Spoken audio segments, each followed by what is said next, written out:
welcome everybody. What's going on? So this is a full blown out review of the Moto G6 Play for Boost Mobile, and it's a fairly good device, especially for the price.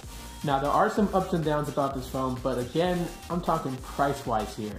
So I'm gonna tell you guys my experience with it, as well as give you guys some information about the phone, so you guys can pretty much make a good conscious buy if you decide to pick up this phone or not.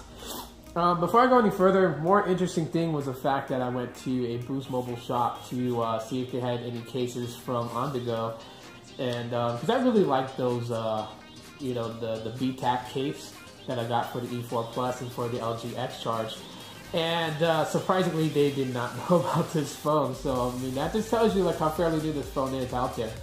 Some Boost Mobile shops don't even have it in-house yet, but Walmart, I believe Best Buy, and the website, you can pick this device up. Now on the website it goes for $129.99. At Walmart they have it on sale for $79.99. I don't know how long that sale is going to last. So if you're looking to get one, call your local Walmart and see if they have it in stock, because that would be the best route to go to get this phone for a fairly decent price. So spec-wise with this device, it is running the Snapdragon 427 processor, clocked at 1.4 gigahertz. Now it is a quad-core chip, and for the image processing, it's using the Adreno 308. It is running Android 8.0 Oreo, and it hasn't been updated to 8.1 yet. The battery size is 4,000 milliamps, and it does have turbocharging, or what they call rapid charge. So yeah, if you have a turbocharger from like say like a Moto X4 or like a Moto Z2 or whatever, you can actually use that and fast charge this thing up pretty quickly. Screen size is a 5.7 inch display. It's IPS panel, and the resolution, it has HD plus and basically 720p. The aspect ratio is an 18:9 aspect ratio, so one of the early devices to actually have that display feature. And it does have Moto Display and night mode, so that's something that if you're, you know, if you like, it has it. So the size of it is basically it's a 155.4 by 72.2 by 91 millimeters. It is made out of polymer glass, and it does have a water repellent nano coating, which, you know, I kind of like it just a little bit. To me, it should have just gotten like, you know, IP68 water and dust resistant. I don't know. Water repellent is okay, so it means that you can handle like a little bit of water splashing against it, like in the rain, but do not count on it being able to submerge under 5 feet of water or anything like that. It does have a micro USB charging port, so those that are hoping it had USB Type-C, it does not. It's not at all. So for the cameras, it's got a 13 megapixel rear-facing camera with autofocus and a 2.0 aperture rating. And the front camera is a 5 megapixel shooter. Now, they both record in 1080p at 30 frames per second, and it supports slow motion capturing. So that's not bad at all, basically. The phone itself, it's got some weight to it, I'm not gonna lie. And this indigo blue looks pretty nice. My camera's not doing it any justice right now, but it looks fairly well. And there's your fingerprint sensor right in the back over there. And it really, you know, like I said in most videos that I made about this, the really cool thing about it is that they put the Moto logo inside the fingerprint reader, so that's actually pretty cool. Unlike the E4 Plus, the back does not remove at all whatsoever, so it is all sealed up. It is a fingerprint magnet, but you know, I gotta throw that out there because there's people that care if it actually shows a fingerprint. I don't know why, but yeah, it is a fingerprint magnet, so you might want to get a case, wrap this thing up. Now, let's just kind of take a look at the display. So there it is, and right now I threw on the Pixel launcher, or the Pixel 2 launcher, so it actually looks really nice. I don't know if you guys can pay attention to that close detail, but like at the corners of the display, it's rounded and not sharp. So it doesn't have that sharp look to it. It just looks pretty round, like it, like it's fit into the display. That's actually kind of nice. Now there was times where it basically did get a bit laggy. I have a fix for you guys for that, and that is actually doing a full wipe. So wiping the phone basically alleviated a lot of those lag issues that I had. Now, the thing about this is that I don't know if it's because when I first set up the device, maybe something went wrong during the initial setup of the device, but I can tell you guys right now that, doing a full wipe will actually alleviate some of those problems of it, lagging out with different apps and whatnot. So right now, it's not buttery smooth, but it is, it is pretty snappy though. You still get some drop frame rate when you're like scrolling stuff really quickly. As I'm trying to show you guys right there. So it does have, a little bit of issue with that. The cameras on this device are stellar, okay? I had an issue where when I was doing 4x zoom in and snapped the photo came out pixelated. So that was probably one issue I can say that still remains with this device. However, if you are not using 4x zoom, you should have no problem at all whatsoever with the device being able to snap pretty good photos.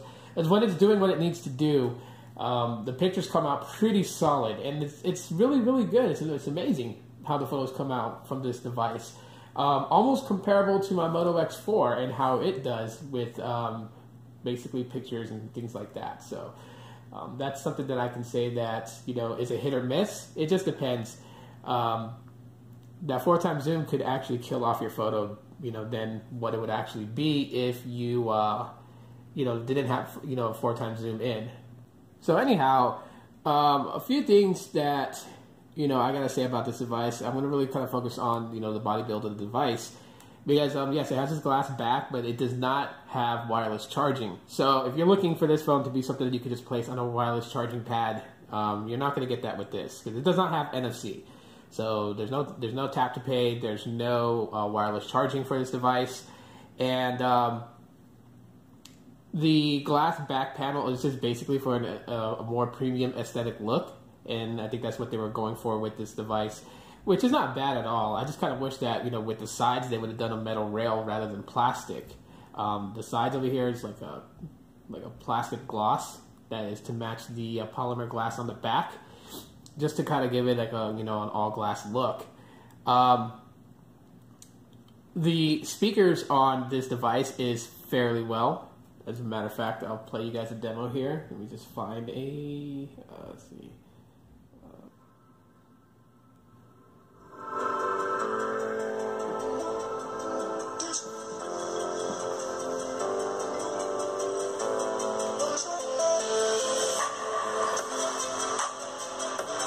And it's got a rich sound to it too, so it's not like a squawk box. You can feel a little bass out of it, and the treble matches cleanly with the bass, so I could appreciate that.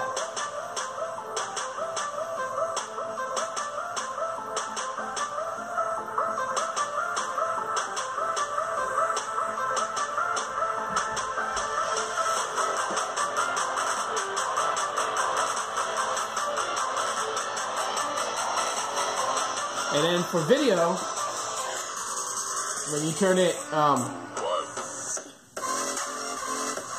there you go.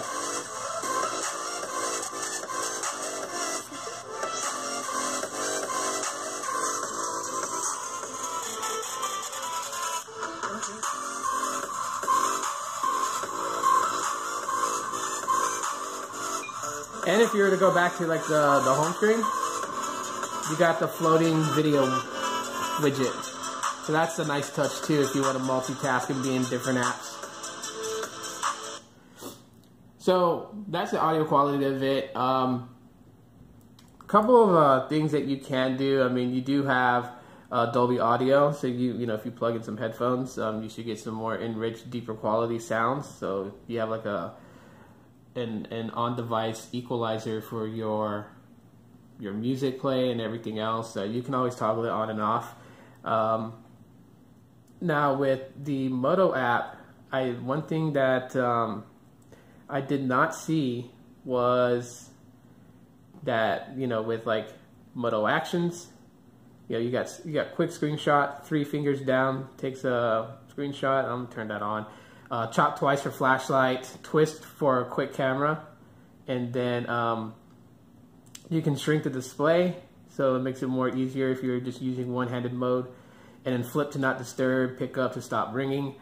So I mean, those are the things that you get feature-wise with Moto Actions. Moto Display, you get night display, you get attentive display, so like if you are looking at the screen and then you look away, then it will stop whatever's going on the display. So then therefore you have, you know, you're not missing anything.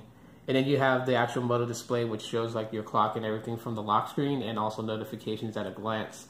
So those are some of the features you get. But the one thing that I was kind of like, you know, a little bit down about is that it didn't have like the where you can get rid of the navigation buttons and just use the fingerprint sensor. You know, I thought that would have been a nice touch, being able to, you know, go between apps and whatnot.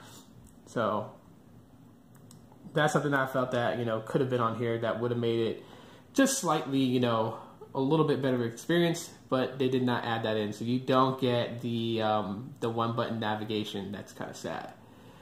And then it has like all these things that you can do. So it's like a little Moto stuff right there.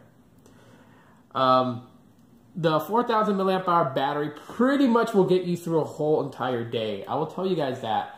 Will it get you through 2 days on a single charge? No. And especially if you're one that likes to watch YouTube videos, stream music, go on social media, stream on social media, upload videos, photos, and things like that, you're not going to get 2 days out of it. I can say on a fairly good day, just off of how my daily schedule is on the weekdays, up at 3:45 in the morning, out for the day. So from like 4 o'clock in the morning all the way until about, I would say 6, maybe 6:30 at night. Just with moderate usage, I can have it basically go from 100 all the way down to 52% by the time 6 o'clock rolls around. On the weekends where, you know, I can, you know, be on the phone more and do more things on it, I could have the phone off at like 8 o'clock in the morning, off the charger, 100%. And then by 4 in the afternoon, it'll be down to like 47, 45%. So you will get basically through a whole day on a single charge. You would just have to charge it every night before you go to sleep.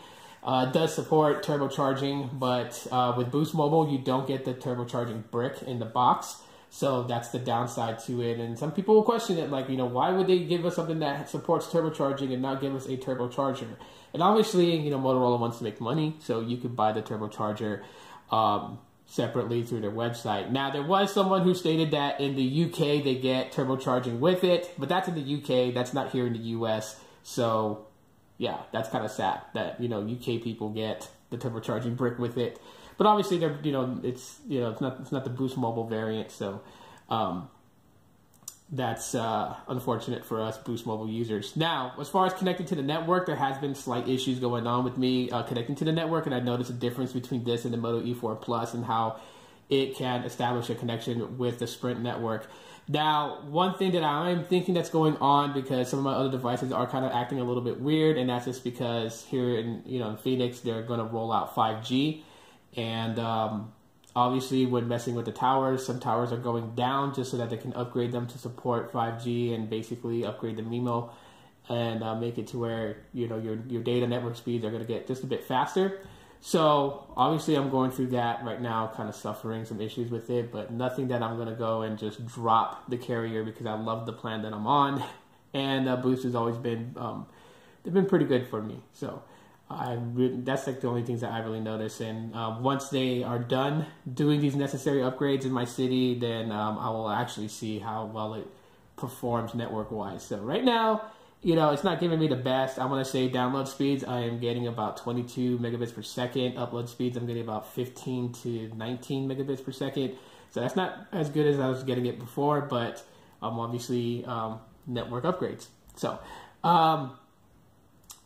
big question of all this, you know, is this an upgrade from the Moto E4 Plus? And I'm going to tell you guys right now, if you have the Moto E4 Plus, then buying the Moto G6 Play is not a necessary upgrade.